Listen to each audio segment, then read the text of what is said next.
As Microsoft and Laminar Research continues to dominate the flight sim market with the X-Plane and Flight Sim series respectively for casuals and enthusiasts alike, Eagle Dynamics comes in with appealing to the small niche of hardcore military aircraft enthusiasts with digital combat simulation, a study-level flight simulator which released back in October of 2008 that strives to be as in-depth as it can be. It is also a direct sequel to Flanker and Lock-On Modern Air Combat, which are both developed by Eagle Dynamics. If you're new to the channel, then welcome. My name is Stuart from SB Simulators, and I welcome you to Honest Reviews, the series that takes a stand against reviews paid by developers and manufacturers alike to give you an unfiltered review free of any influence whatsoever from them. All of the opinions expressed here are mine alone and from no one else at all.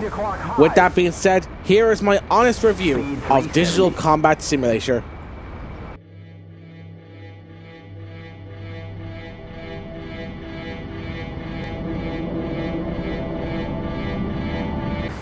Eagle Dynamics became founded in 1991 by two men named Nick Gray and Igor Tishin and has offices in Russia and the United Kingdom. With the help of the publisher Strategic Simulations, they released their first game called SU-27 Flanker in 1995 for Windows. Later updates changed the name to Flanker 2.0 in 1999, which then became Flanker 2.5 in 2001. Fast forward 2 years later and Lock-On Modern Air Combat was released, which was published by Ubisoft after they bought Strategic Simulations 2 years earlier. The sim is the origin of the Flaming Cliff series, which are now modules for DCS World as we know of today. Then in 2008, DCS was released and started life out as two different study-level simulators of planes, which were the KA-50 Black Shark attack helicopter and the A-10C Warthog, which were finally merged into one package to what we know as DCS World in 2012. Following the passing of Tishin in 2018, Eagle Dynamics moved its headquarters to Switzerland. The company employs approximately 190 individuals globally, including personnel from Russia, Spain, Ukraine, Belarus, Germany, the United States, and various other countries.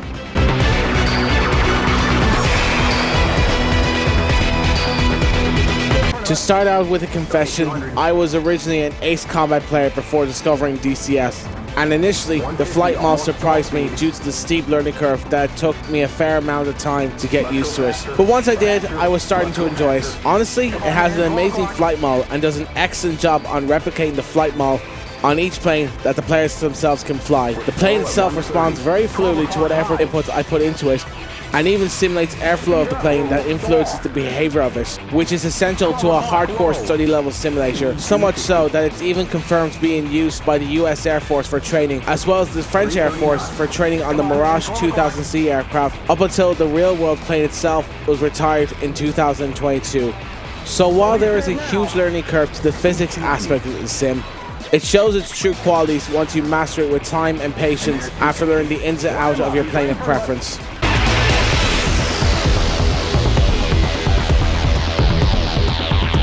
The sim delivers when it comes to graphics. Even on low settings, it still looks well on my PC. Popping of objects can be hard to not look at when flying at lower altitude, but I would see this as a minor inconvenience to the graphics of the sim overall. Textures such as those on the ground and even the shadows can make it impressive, especially when flying in VR, which we will get to later on in the video. On the topic of textures, I love how the heat haze of the plane is implemented in the sim, where it shows the heat being produced from the engines itself. As you can see in this clip shown now, it's subtle, but you can just barely see the heat being produced from the engine, which adds to the character of the sim in question. I also love the lighting reflected on the plane shown here, when you can see it is very well modelled and shows the developers had a remarkably high standard going into making this sim.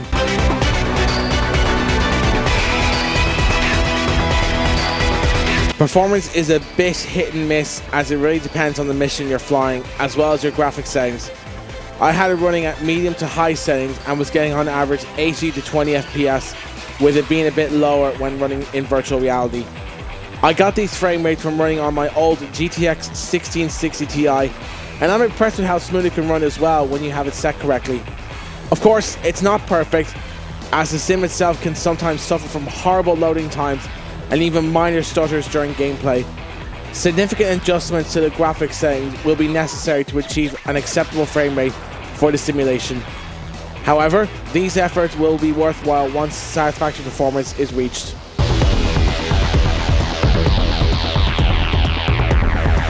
At last, I can talk about this. DCS World has one of the most immersive VR experiences on the market right now. Flying a Firejet in VR was just impressive to experience, especially when flying at 500 knots at low altitude. When I played DCS in VR for the first time, my brain was tricked into thinking that I was flying an actual Firejet.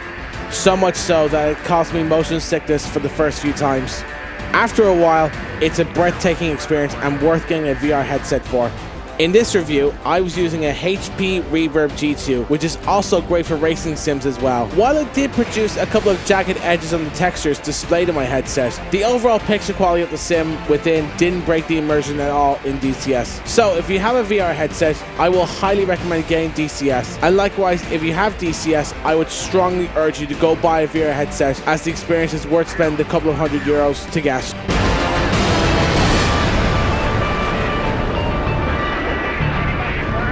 While the sim has many great selling points to it, particularly to the VR end of it, it does have a few minor issues that I feel needs to be addressed. For example, while the AI is good at putting up a battle in a dogfight, it can be a bit infuriating to deal with as well. There were times when I was having 1v1 dogfights with them and they would randomly crash into the ground out of nowhere when they get too low, instead of being able to climb out of the low altitude.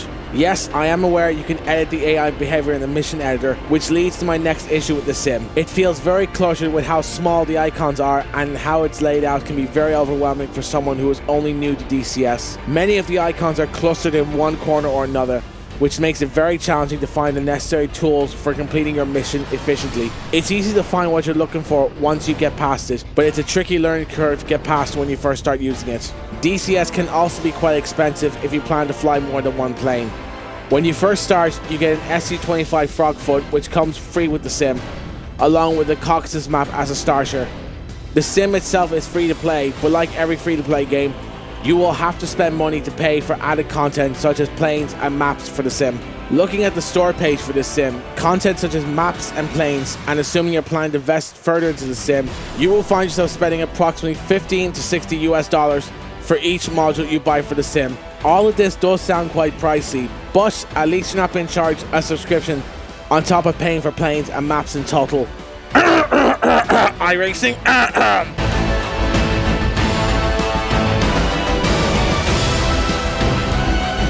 Now overall, DCS is a fantastic flight sim that does an amazing job on simulating air combat operations, while also providing an in-depth experience for each plane you fly. Even better is that not only can you fly the modern military jets, but you can also fly the old warbirds from the Second World War. So there will be something for everyone here in DCS. I have experience playing both the standalone and the Steam versions of DCS, with much of my playtime in the Steam version, as I started off with that version originally. Luckily though, if you do decide to switch versions, you can have your modules transferred over to the standalone version and continue like nothing has ever happened. So kudos to Eagle Dynamics for letting its players base do that. One more word of advice, I would recommend getting the standalone version over the Steam version, as you will have access to any content and modules that Eagle Dynamics released earlier than those who are on the Steam version. So long as you're willing to get past the huge learning curve that comes with playing with DCS, along with the amount of tweaking you'll need to do to get it up to your comfort of playing, it's a fantastic sim and one that should definitely be in every hobbyist's collection of simulators. So that is my review on Digital Combat Simulator, and yes, I am very happy to be going back and making honest reviews again, as it's been a while since I made one, because I feel like the show has been neglected since I spend most of my time playing iRacing, as well as taking part in major endurance events there. Your support genuinely means a lot to me, and it keeps me motivated to make these honest reviews on products such as simulators, joysticks, steering wheels, and many other stuff related to simming.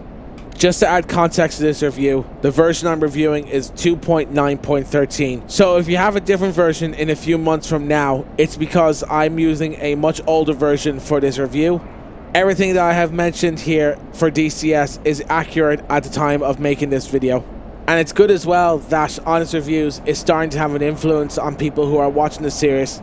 I'm happy to see that my show is helping people making an informed purchasing decision when it comes to any product featured on this show. It's also really humbling to find out as well that my series has also helped people with making an informed purchasing decision on whatever product I featured on Honest Reviews. So for that, it's an honor that I've managed to help you guys out as well. So I want to say from the bottom of my heart, and I mean from the bottom of my heart, thank you so much for all support shown here on Honest Reviews. Your support genuinely means a lot to this channel. Considering that it's only a small channel with 420 subscribers, it's good to see that Honest Reviews is having an impact on the internet for people who come across this show. No matter what you use my reviews for, whether if it's to get an opinion on said product, or you just want some random stranger on the internet to validate your purchase, or you're somebody that wants to add some insights to my review, or you're somebody who wants to voice their displeasure on said product, I still thank you for watching these videos no matter what. So with that being said, thank you very much for watching this video, and until next time, goodbye.